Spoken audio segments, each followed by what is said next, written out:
Welcome back to my YouTube channel R K Kitchen King. Hello friend, मैं हूँ Rocky. आप लोग देख रहे हैं are K Kitchen king. Friend, बहुत दिन बाद आप लोगों के साथ फिर एक नया रेसिपी आप लोगों को बना के दिखाऊंगी और मैं भी बना के खाऊंगी। तो फ्रेंड चलिए आज का रेसिपी आप लोगों को दिखाऊंगी। फ्रेंड, आज हम बनाएंगे जो तारुस्तोलन। तारुस्तोलन क्या है आप खुद ही समझ लेना है। मैं अभी हिंदी में नहीं नाम बताया, लेकिन हिंदी में मुझे नाम भी मालूम नहीं, इसलिए मैं इंग्लिश में बोल दिया तारुस्तोलन। मतलब एक कोसू का जो एक लोती है, कोसू हम लोग आसामीस में कोसू लोती बोलता होगा, एक कोई कोई लोग कोसू नारी भी बोलता है। तो इस रेसिपी को कैसे बनाना है, तो फ्रेंड चलिए आज का रेसिपी शुरू करते हैं।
तो फ्रेंड यही था आज का रेसिपी।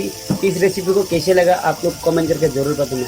हो सके इस रेसिपी को आप लोग एक बार घर में ट्राई कीजिए और एक बार खा के देखिए, उसका बाद कमेंट करके ज़रूर बताना।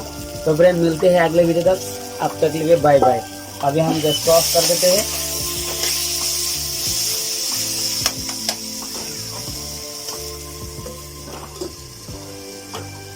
हो गया आज का रेसिपी।